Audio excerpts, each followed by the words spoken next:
had been to America for 6 or 7 years and did very well. He worked for Standard Oil. They became Esso after that.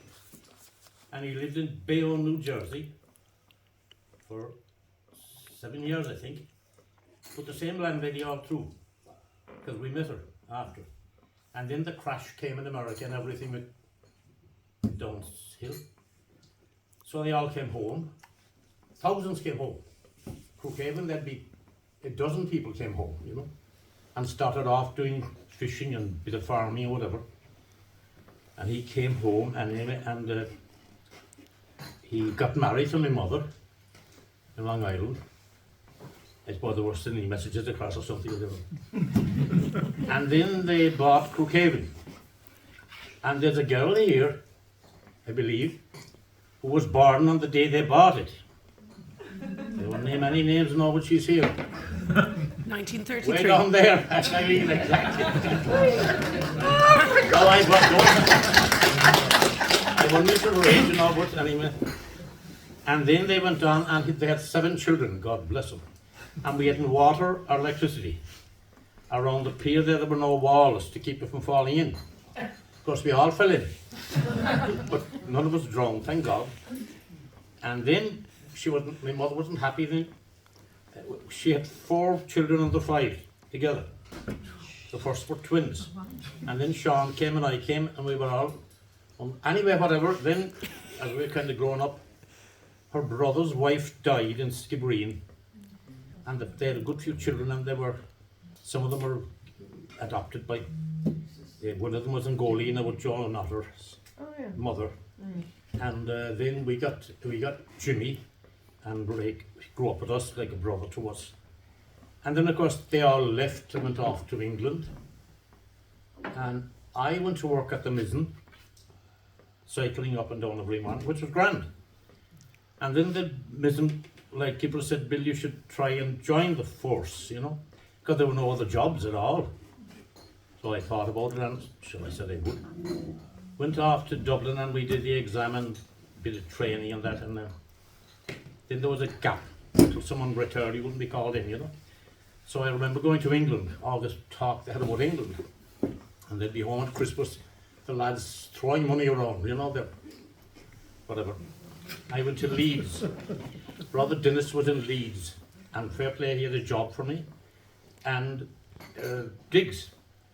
But the smog and Christ, I'd never been to a big city before, you know, I couldn't wait to get out. And then the landlady, God rest her soul, I'm sure she did, she couldn't understand me, and I couldn't understand her. So the lunches were never great, but anyway. 3 weeks I got called back to the lights, and then you did about 6 months training, and then we were farmed out. I went at the Galley Lighthouse first, and then the old Helican Sail, and then the Mizzen, and then up to Rathlin O'Byrne in Donegal, where I got sick. And we had a hospital, like keepers, the Irish Lights, had a hospital in Dublin called St. James? Stevens, yeah. I think so. Stevens. Anyway, it was all for lighthouse and their families, because there was hundreds of them around the country then, you know, all the lighthouses were six people. Anyway, a man said to me, Bill, you know, I don't think this is the job for you. He was trying to get rid of me, like. And God knows I was quick to agree with him.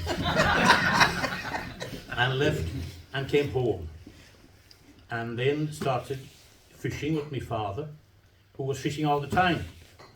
Now, we were reared on fish when we were young, small, during the war, because England, there was a great shortage of food during the war. And in those days, the train came every morning to Baltimore, or a tram it was, I think. So they'd fish by night from Macra mostly, and land in Baltimore in the morning, and would be in England that day, which was great, you know. And then he started buying lobsters and crayfish then, in his own way with small ported floating ponds. But the big ponds was already working well, 10 times as big as ours. But gradually my father was building away a little business, and the funny thing, the pond was owned by a Briton family. It was owned by 2 brothers 100 years ago. And one of them died, and the other fella divided it between the two first cousins. No, he didn't divide it, he gave it to them. Of course, they fell out and built a wall right down the middle. Swear to God, it's still there. And then they were both, White John, they called him, was the fellow in the ponds. He was the established big one. And Black John was my father's customer. And Black John was eating away into the business, you know, the big man. And so they agreed, listen, this is stupid, working against each other in Ireland, so let's form a company, which they did, and we got together. And we all moved over to the pond in, which was great. You know, I was driving the lorry with John Manny, John's father, and Sonny Driscoll, another driver. And travelling all over the country, up to Blacksod and County Mayo and Wexford and Dingle and everything. And it was booming.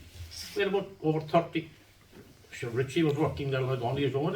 He was coming in the morning anyway, wasn't he? but then one day we were out working, and the phone, I'll go back a bit now to the history after, just to finish on this. The phone rang, Billy, your house is on fire. Oh Jesus. I know a car, but John's father had a car, and 3 or 4 of us bundled into the Volkswagen Beetle, and as I came around the harbour, when you could see the village first, like, the flames were going out through the roof already. And of course, no wind, no nothing at all hardly. But the tide was in, fortunately, so all the village came, fair play for them.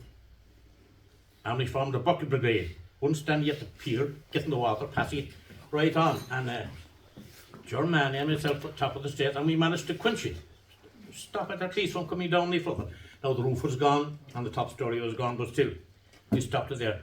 But just for a little bit on that, my bedroom, I had a table by the bed where I was put in change. I hate having change, not much of it, but anyone else to have it. I put it in a little thing on the bed. That was all burnt and gone, like. And I remember going round above looking to see could I find what the bloody thing was, because it was as clear as this now. And I did find it. And there was 2 shillings and half crowns and a good bit of money, like maybe 10 or 12 pounds. So I put it all into the bucket, one of the buckets, because there were buckets everywhere, and they were full of soot and cinders and everything. And the next day of reckoning, they all came for their buckets, and we brought them down to the pier edge where the temporary, the rest of them was dumping them all over the mess that was in them, dumping them all over the pier, you know. Oh, Jesus. And I arrived too late. Tommy said, did you see a bucket there, kind of heavy? Oh, that's gone. Throw it out. Anyway, briefly back to Crookhaven, the historical bit. In 1840 something, in the census, there was 175 people living there, but there were 324 in the harbour, in boats, sailing boats and fishing boats and all kinds of boats. And they were going directly to America. Not all of them, obviously, some of them. And then, of course, there were 3 hotels there 100 years ago. And people are always asking, in the name of God, why would you want 3 hotels with a small village? But apparently it was sailing to America you were. And like and they could be from Green or Macroom or Bantry, anywhere in Southwest Cork. They'd book a flight, or a book, thing to America. And you'd say, well, come next Tuesday week now, and the ship will be there. But of course, if the ship was becalmed, she wouldn't be there. So where would they stay? In the hotels. Hence the 3 bakeries and 2 butcher shops in Crookhaven. Swear to God, like 100 years ago. And that's where they would be, and all the thing, like 320 people in the harbour that night of the census, you know. They'd be ashore and whatever. It was booming then, but then it died away down then. And that part of it. What was it going next after that then? You were going back to the ponds, I think, were you? Oh, back to the ponds then. Yeah. Anyway, well then, I was working away at the ponds. Oh, and then I got married. What's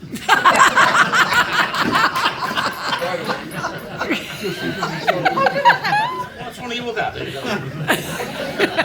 The most gorgeous girl, it's a joy. Anyway, your man came, didn't he? Anyway, working away, and I got sick again, got TB. And I remember going up to the airport in Cork with a load of salmon or something, and I had an appointment with the doctor in Goleen, an English doctor. He was living in Holmes Cove at the time. And he said, "Will you not write it all? When you're in Cork now, call in to see." He booked me into the Mercy or somewhere. I had TB. 8 months in Saspin's Court, which wasn't great, but anyway, I got out and came home and lived away. And then the post office in Crook was being closed. So I said to Ange, it's a pity if the village would lose. I know they're all gone since, but anyway, every village had a post office then, and I thought, shag if we'll take the post office. And then that's where Mary Ellis came in, my neighbour in the village, who was in the pictures there. She was working for Father Kiley, I think, at the time. Now, she'd lived in Cork for a while and never married. Born at Crookhaven, her own house. 2 brothers. One was my godfather, Jack. Both merchant navy men. Both torpedoed twice during the war and survived. Anyway, she said, "Billy, if you take the post office, I'll run it for you." She didn't. That was all great at the beginning. For 30 years she ran it. Towards the end, she got a taste for whiskey for some reason. It's not funny at all, lads. I tell you, it's not funny at all. And I'd never have known, because how come no one, if they did, they didn't tell us. She was half drunk every evening going home. Oh, I sorted God. Anyway, one day, and we never knew, because in those days, the shop had to be, when we got the post office, the shop had to be separated from the bar for some reason. So in those days, old people would come into the shop to get a bottle of whiskey to have in the house. That was the norm then, you know. So that was quite normal. They'd come in the shop and Mary get a bottle, but she'd win the bar for it, a normal size bottle, you know, like the bottle of wine, that size. But then we had big bottles which you put up on the optic for serving the customers in the bar, you know. And I was talking to my mother like this now. She was there cutting seed, potato seed for springtime, you know. In a fume of smoke, she smoked like a trooper.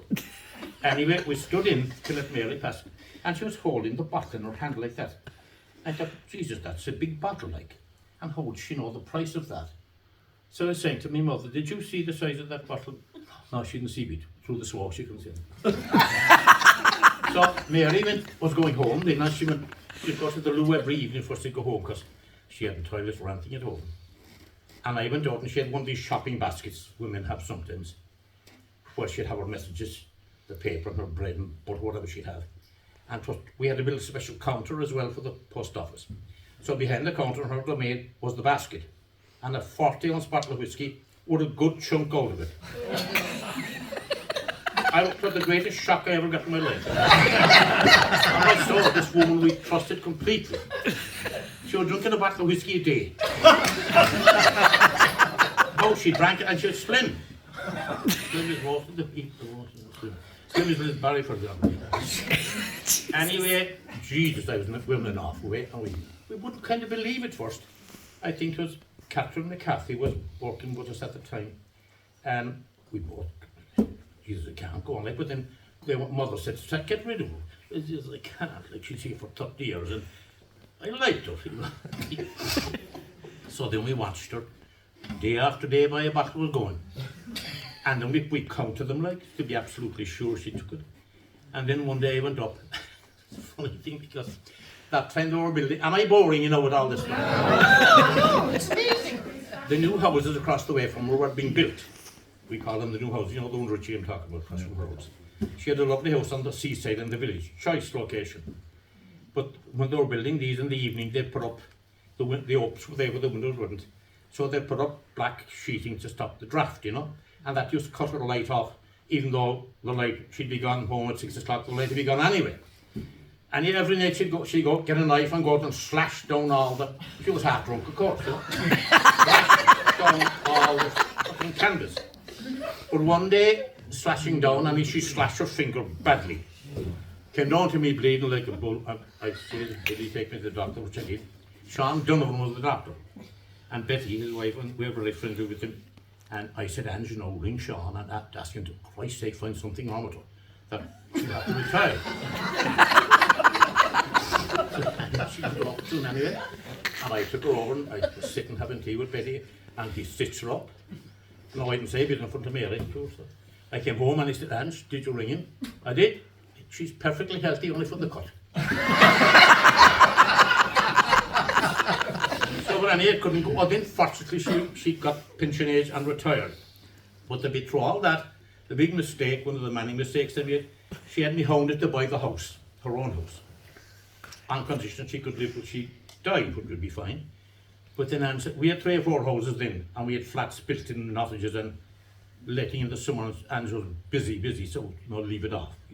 And then we thought she'd live like her mother did, to be about 80. The money would run out, and she'd be borrowing or whatever. Didn't buy the house anyway, for 6,000. And then she stopped work, and put the money in the bank in Skull. But then she got cancer, later on. She was about 74, I think. Acute, active, But then John's man, his parents, Anne and Jory looked after her very well. And her pension wouldn't do it all, because if the doctor put her out whiskey. But Mary could have a bottle of wine, about a week or something. Jesus Christ. Anyway, just on the wine bit, how cute she was. She was as bright as a button. In fact, when I finished, I had a song she wrote about Goleen, which I might sing if you're still here. They can leave. Anyway, we had the wine on the bottom shelf in the shop. And I thought, and if we put that up on the top shelf now, at least she'll have to ask someone to serve her. And we thought, because she was stealing books and everything, she was an avid reader, and we had a big book stand at the time, She'd take the book and never mention to anyone, in her bag, home and read it, and give it to Sean in the hand, the postman, to sell in the second-hand bookshop himself. And I had it for 30 years working for her. But she was loyal out, I thought. Anyway, then, one day, she was coming down at 10 o'clock for her messages and her wine. And 10 o'clock all the time, because Angela and whoever would be working would be in having a tea break. I saw her coming down, and I went in and I watched her on the window, carefully watched her. She went in and looked around like she was bright as a button up. Looked around like a hawk and round, ran over to the shelves, stepped on the bottom step, up to the top, got her big bottle of wine into her bag. Towards Christ at 74. Anyway, I said, no, we have her. Then I went in round the back, listen lads, and she's in the shop now, Mary, and she's just got a big bottle of wine in her bag, right? So they came out anyway, having had their tea, and I'm by the door there waiting, because I couldn't accuse her of anything until she made the move. Paid for her bread and her butter and the paper and her flag and the whole shit like that.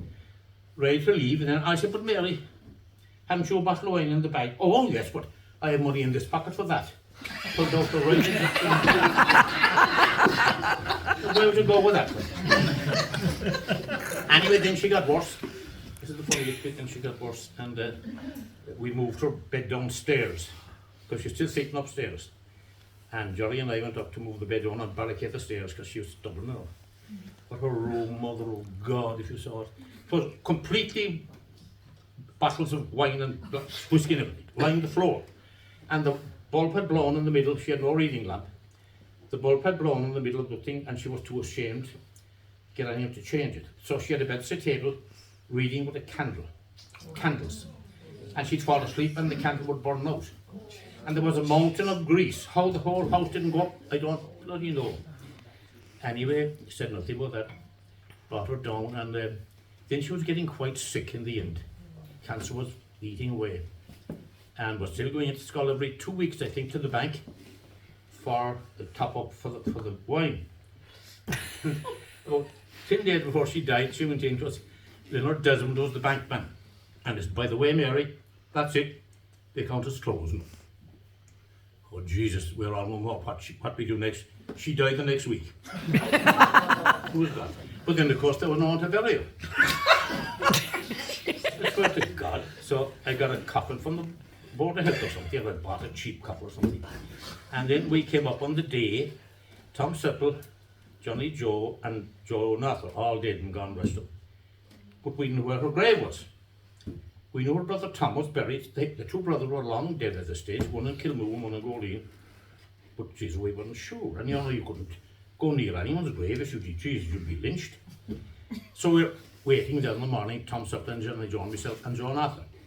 And Father Keller, I think he was, came out and said, Billy, time is getting on, you know, a message at 2:30 on the funeral. Jesus, I said, Father, I know what we're stuck, we can't find anywhere to bury her.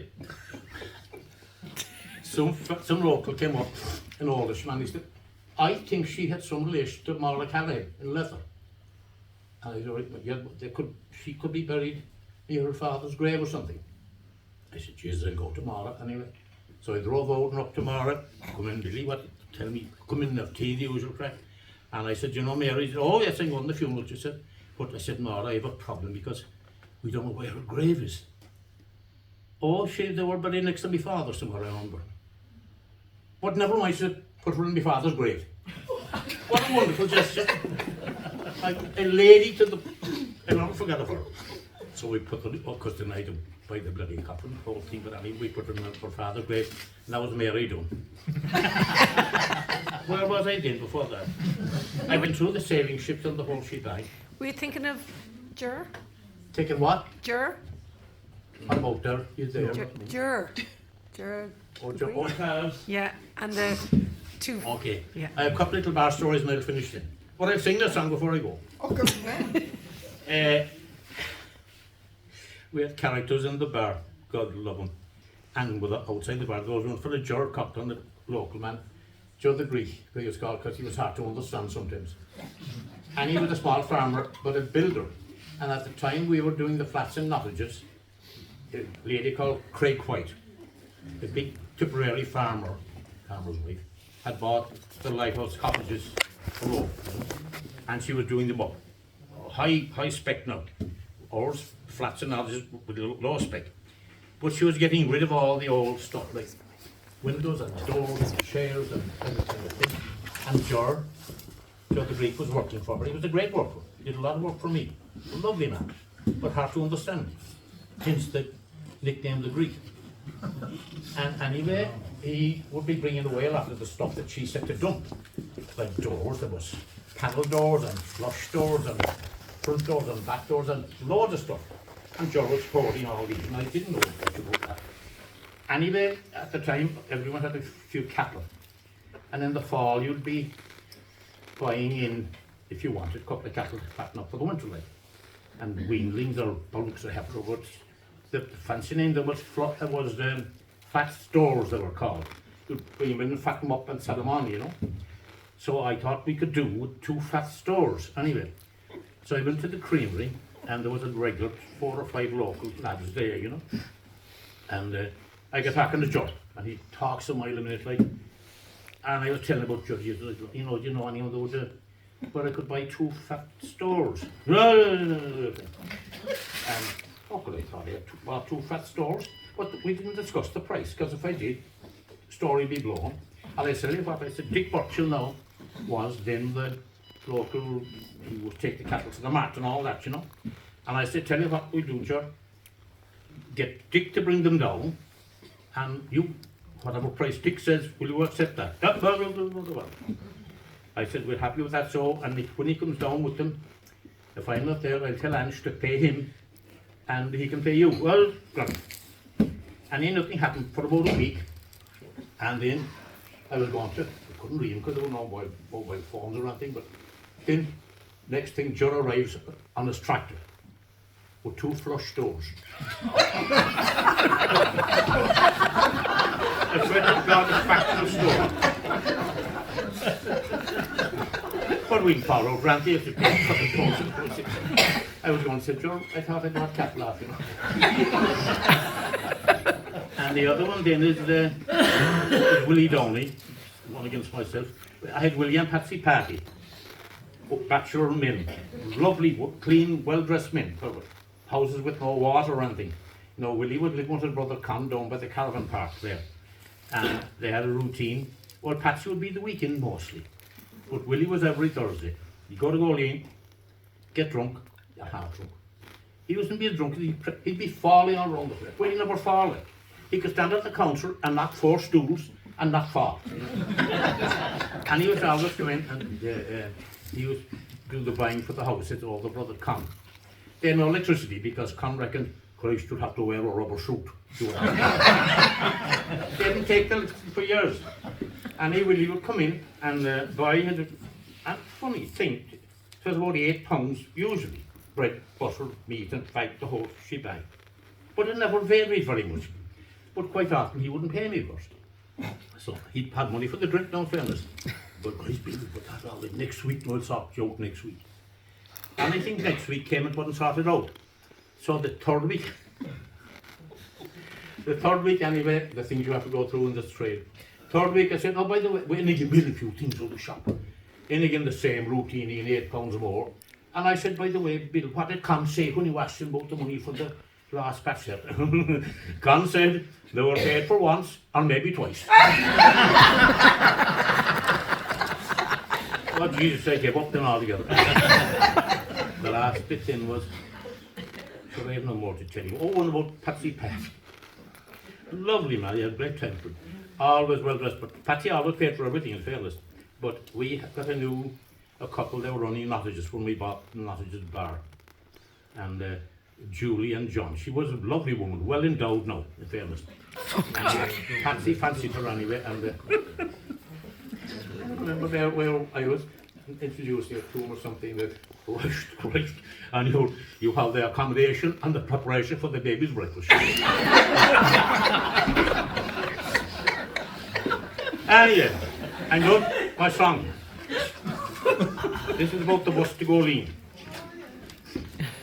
Anyway, not much of a singing over it, I'll do the best I can. Bit of hush now, please, I'm singing.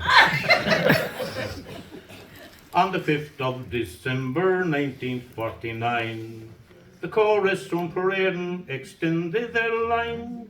'Twas victory for Goleen when the bus ran its true. Outside of McCarthy's, the crowd they did queue. They were not long there till the hooter did blow. And in from the north came the bus fine and slow. With a crowd there to greet it, the flag went up high. No wonder the hackney drivers have reason to sigh. When the bus had gone out, to discuss they began. A new way of living they started to plan. Says Liam, it is finished, the whole thing's gone flop. I'll convert my garage into a big shop. Then Danny stood out saying, no more drives to Cork. I'll chuck up the damn thing and go back to New York. I'll there buy a taxi as I did before, where passengers are plenty and money galore. Of all of the boys, Tim was the smartest by far. He looked far ahead when he bought the big bar.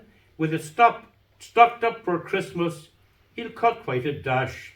Saying to hell with the bus, I've got plenty of cash. Now we have things settled out in West Cork. We have Liam in his big shop and Dan in New York. And Tim in his new bar, he'll reign like a king. With his friends all around him, saying fill him again. So now to conclude and to finish our song, I hope that we didn't detain you too long. With the bus to go lean, we can go for a spin. And we'll think of the 5th of December again.